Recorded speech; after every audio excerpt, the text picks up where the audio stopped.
हिंदी में आपने पढ़ा होगा, शिक्षित बनो, संगठित रहो, संघर्ष करो। और अंग्रेजी में क्या बताओ जरा, चलो बताओ अंग्रेजी में क्या बोला है। अंग्रेजी में बोला एजुकेट, एगिटेट एंड ऑर्गेनाइज, ये बोला। क्या जो अंग्रेजी में बोला है उसका अर्थ हिंदी में भी वो ठीक है? नहीं, ठीक नहीं है। हमारे समाज के बुद्धिजीवी इतने दिमाग से पैदल हैं, मैं तो बिल्कुल कहता हूं कि हमारे समाज का जो बुद्धिजीवी वर्ग है वो वेंटिलेटर पे है और ऑक्सीजन भी उपलब्ध नहीं है, बड़ी बड़ी पतली हालत है। क्यों? क्योंकि बाबा साहेब को दिन रात पढ़ने का काम करता है, लेकिन समझ में कुछ नहीं आ रहा कि बाबा साहेब क्या कह रहे हैं। बाबा साहेब अंग्रेजी में कह रहे हैं एजुकेट, तो एजुकेट जो है वर्ब है, वो कहते हैं शिक्षित करो, और हिंदी में क्या है? शिक्षित बनो। फर्क है कि नहीं है? शिक्षित बनने पर केवल एक आदमी ही शिक्षित बन रहा है और अपने लाभ उठाएगा, शिक्षित बनेगा, नौकरी लेगा, फिर बीवी बच्चे पालेगा, हो गया समाज मिशन पूरा। लेकिन शिक्षित करो में पूरा समाज इन्वॉल्व है। अगर मेरे पास शिक्षा है तो मैं शिक्षा से शिक्षित करूंगा, मेरे पास पैसा है तो पैसे शिक्षित करूंगा, स्कूल है तो स्कूल शिक्षित करूंगा, जो भी साधन है उसको मैं समाज को शिक्षित करने में लगाऊंगा। अर्थ बदल गया जी। कौन सा अर्थ काम का है, हिंदी वाला अंग्रेजी वाला? क्या कहते हैं? शिक्षा वो शेरनी का दूध है, जो पिएगा वो हारेगा। तो शिक्षित होना चाहिए। अब दूसरा क्या था? एगिटेट। एगिटेट का मतलब क्या होता है? कौन बताएगा? एगिटेट आप बताओ कोई, एगिटेट का मतलब क्या होता है? एजिटेशन सुना है ना, AGITATION, नहीं सुना? अच्छा, दूसरा शब्द क्या है उसमें? संगठित रहो। संगठित रहो की अंग्रेजी क्या है? संगठित रहो की अंग्रेजी क्या है? ऑर्गेनाइज, ऑर्गेनाइजेशन, यही होता है। और अंग्रेजी में क्या बोल रहे हैं? एजिटेट। तो एजिटेट का मतलब जो है ऑर्गेनाइज नहीं होता, संगठन नहीं होता। एजिटेट का मतलब होता है आंदोलित करो। क्या करो? आंदोलित करो। और उसके बदले हमारे नेता क्या करते हैं? चलो सड़कों पर आंदोलन करेंगे, बाबा साहब ने कहा है। ये आंदोलित करो नहीं है। आंदोलित करने का मतलब क्या है कि मैं स्कूल में पढ़ने गया, मैंने किताब में पढ़ा कि मेरे समाज के ऊपर हरियाणा के मिर्चपुर में इतने लोगों को जिंदा जला दिया, मैंने वो सारा डाटा याद कर लिया, और जब परीक्षा आई तो परीक्षा में बिल्कुल जो याद करा था वो लिख के आ गया, तो मुझे नंबर मिल गए, नंबर मिलके मैंने नौकरी पा ली, और नौकरी पी के मैं आराम कर रहा हूं। लेकिन एक आदमी जो है जब वही क्लास में पढ़ता है और वो पढ़ रहा होता है, मेरे समाज के हरियाणा में, इस जिले में, मिर्चपुर में इतने लोग जिंदा जला दिए, उसके तन बदन में आग लग जाती है, वो सो नहीं पाता, उसकी नींद, उसका चैन उड़ जाता है। उसे कहते हैं आंदोलित करो, वो आंदोलित हो गया। समझ में आ गया शिक्षा का मतलब? दो आदमी ने शिक्षा ली, एक आदमी कोई फर्क नहीं पड़ा, उसने खाली परीक्षा के लिए उसको इस्तेमाल करा, नौकरी के लिए इस्तेमाल करा और छोड़ दिया, भाड़ में जाए। दूसरा आदमी उस शिक्षा का इस्तेमाल अपने समाज के दुख दर्द को दूर करने के लिए कर रहा है नहीं? तो बुद्धिजीवी हर कोई नहीं होता। कोई IAS बन गया, IPS बन गया, प्रोफेसर बन गया, वकील बन गया, डॉक्टर बन गया तो बुद्धिजीवी नहीं हो गया वो। बुद्धिजीवी बनने के लिए क्वालिफिकेशन चाहिए। कौन सी क्वालिफिकेशन? कि वो सबसे पहले अपने दुश्मन को पहचानता हो, वो अपने समाज को जानता हो, वो अपने समाज के दुख दर्द को पहचानता हो, वो अपने समाज के दुख दर्द को महसूस करता हो, वो अपने समाज को दुश्मन से बचाने के लिए दूरदृष्टि रखता हो, प्लानिंग बनाना जानता हो, उसे कहते हैं बुद्धिजीवी। और आज हम जो है, कोई हमारे गांव में IAS आ जाए, IPS आ जाए तो फूल मालाएं लेकर खड़े होते हैं पहले से ही, साहब आ रहे हैं, लो साहब, लो साहब करते हैं, सही तो बुद्धिजीवी है। कोई नेता आ जाए, अभी चंद्रशेखर आजाद जी आ जाए तो चंद्रशेखर जी आ रहे हैं, जय भीम जय भीम, बड़े दूर से जो है खींच के लाएंगे उनको, बड़े रेला लेके, ऐसे ही करेंगे। और कोई समाज सेवक आ जाए तो हम आए तो हमें कोई पूछने वाला नहीं था हम आए तो पूछने वाला नहीं था कोई, और आप लोग इकट्ठा करने के लिए मशक्कत करनी पड़ती है। हाँ जी आ जाइयो, हाँ जी आ जाइयो, आज मीटिंग कर रहे हैं, बुधवार मीटिंग कर रहे हैं, सुबह से कल से पता नहीं कितने दिन लगे पड़े हैं और इतने लोग इकट्ठा हुए हैं। ये समाज सेवक की हालत होती है। जो समाज सुधार करते हैं उनकी हालत ऐसी होती है, घंटों घंटों बोल के जाएंगे। किसी नेता को सुना है ऐसे बोलते हुए? कांसी राम जी बोला करते थे, बाबा साहब बोला करते थे, समाज उन्नति कर रहा था, और जैसे उन्होंने बोलना बंद करा समाज फिर वहीं आने लगा। आगे ना वहीं पे समाज के दुख दर्द को अच्छी तरह से पहचान लेंगे, बाबा साहेब के मिशन को अच्छी तरह जान लेंगे, और बाबा साहेब के मिशन को पूरा करने के लिए ईमानदारी से काम करेंगे तो समाज आगे बढ़ जाएगा।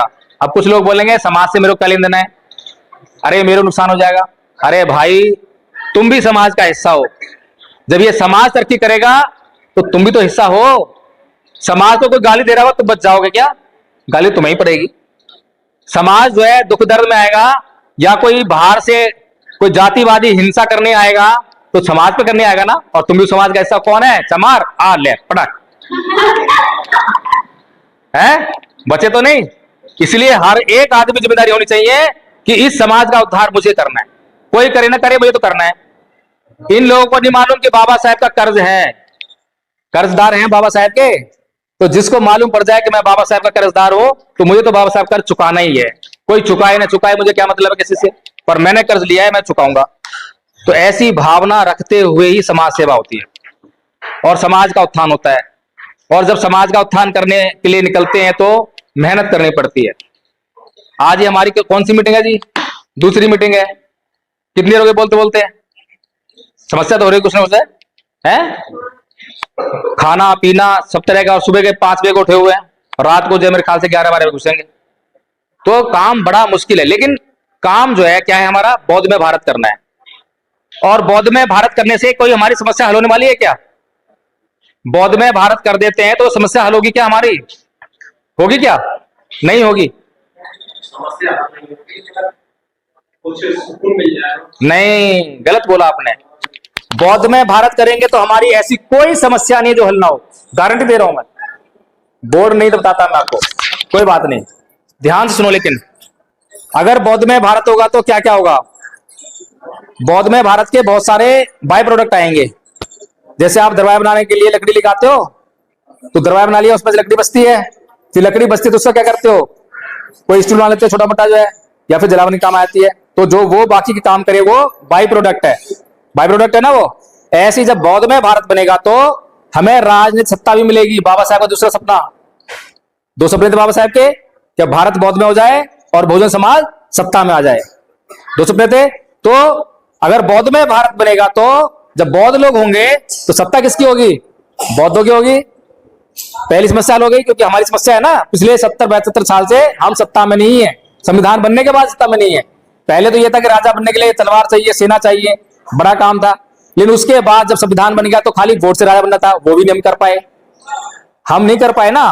तो बौद्ध में भारत अगर बनाएंगे तो वो हमारी समस्या हल हो जाएगी। दूसरी समस्या क्या है? आर्थिक समस्या।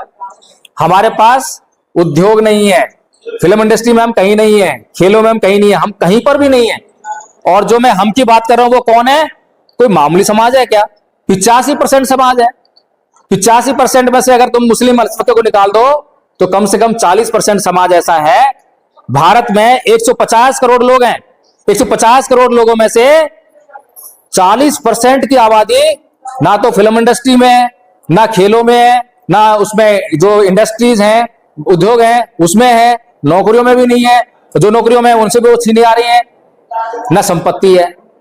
अब बताओ कितना बड़ा जुल्म हो रहा है। तो बौद्ध में भारत होगा तो ये वाली समस्या हल होने वाली है। फिर सामाजिक जो अत्याचार हो रहा है, शोषण हो रहा है, उससे भी मुक्ति मिलने वाली है। तो कुल मिलाकर यह है कि बाबा साहेब ने जो बात कही है उस बात में कहीं पर भी कोई गड़बड़ नहीं है। सब कुछ हमारे लिए बहुत सटीकता के साथ कही है। बहुत दूरदर्शी थे। कम से कम 500-1000 साल बाद की बात वो पहले सोच रहे हैं कि ये मेरे समाज का भविष्य होगा। तो बाबा साहेब ने जब संविधान बना दिया और संविधान बनाने के बाद संविधान सभा के बाहर आए तो क्या बोले? क्या है मेरे समाज के लोगों, जाओ और अपने घरों की दीवारों पे लिख दो कि तुम इस देश के शासक हो।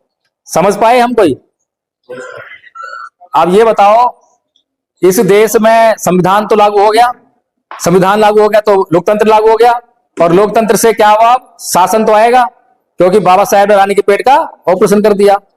अब बैलेट पेपर से राजा बनेगा। तो हम राजा कैसे बनेंगे और हम राजा क्यों नहीं बने? 85% और 15% तो मालूम है सबको।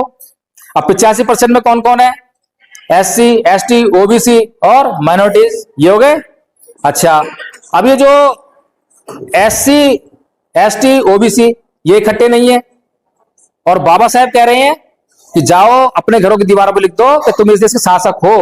इसका मतलब बाबा साहेब क्या कह रहे हैं? समझ पाए क्या हम?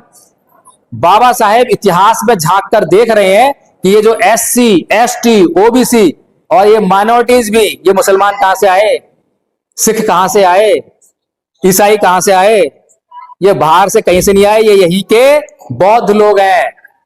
ये सारे पहले बौद्ध थे, ये पूरा जम्बू द्वीप बौद्ध था। अफगानिस्तान में भी तालिबान का शासन हुआ है, उसने बुद्ध की मूर्ति तोड़ी है बामियान में, सबको पता है। अब अफगानिस्तान जो है मुस्लिम देश है, हिंदू देश नहीं है, ना वो बौद्ध देश है। तो भगवान बुद्ध की मूर्ति वहां किसने बनाई, किसने बनाई, मुसलमानों ने बनाई क्या? ना मुसलमान बनाएंगे, हिंदू तो बनाएंगे ही नहीं है, मुसलमान तो बल्कि तोड़ते हैं मूर्तियों को, ऐसा ही है। तो यानी कि कभी जो है वो अफगानिस्तान पूरा का पूरा बौद्ध रहा होगा, वहां बौद्ध लोग होंगे, बौद्धों ने भगवान बुद्ध की मूर्ति बनाई होगी। पूरा अफगानिस्तान बौद्ध था, पूरा पाकिस्तान बौद्ध था, पूरा भारत बौद्ध था, जिसमें आज बांग्लादेश भी था उस समय जो है? गलत कह रहा हूं क्या मैं?